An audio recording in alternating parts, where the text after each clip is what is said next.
If you're using project locking, it's possible due to a crash system or other behaviors by a particular editor that you might have a file become orphaned, where a project reads as locked even though it's not currently in use.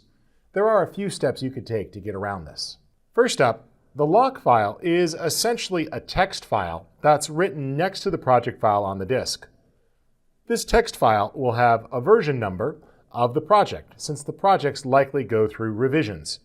It'll also have a username next to it who currently holds the lock on the project. Remember, this username can be the CC profile name or the user editable name that they put in their preferences. And it has the device ID of the machine that was used.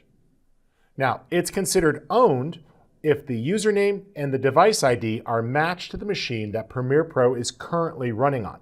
So usually the lock file here will be different depending upon different users or different machines. Now, what happens here is it's possible that the lock file can get jammed. There are really two ways to solve this problem if you get an error that a project is locked and you validated that no one is currently using the project. You can relaunch Premiere Pro on the last machine that was in use. This will then also try to clear out the list of lock files. What happens when you launch Premiere Pro is it's going to go through on startup and look for any orphaned locked files or any files that aren't actually in use. If this doesn't solve the problem, then on that system, you could try reopening the same project file. And this will then potentially clear the lock. Once you've opened the project and closed it again, it should flag that the lock has been released.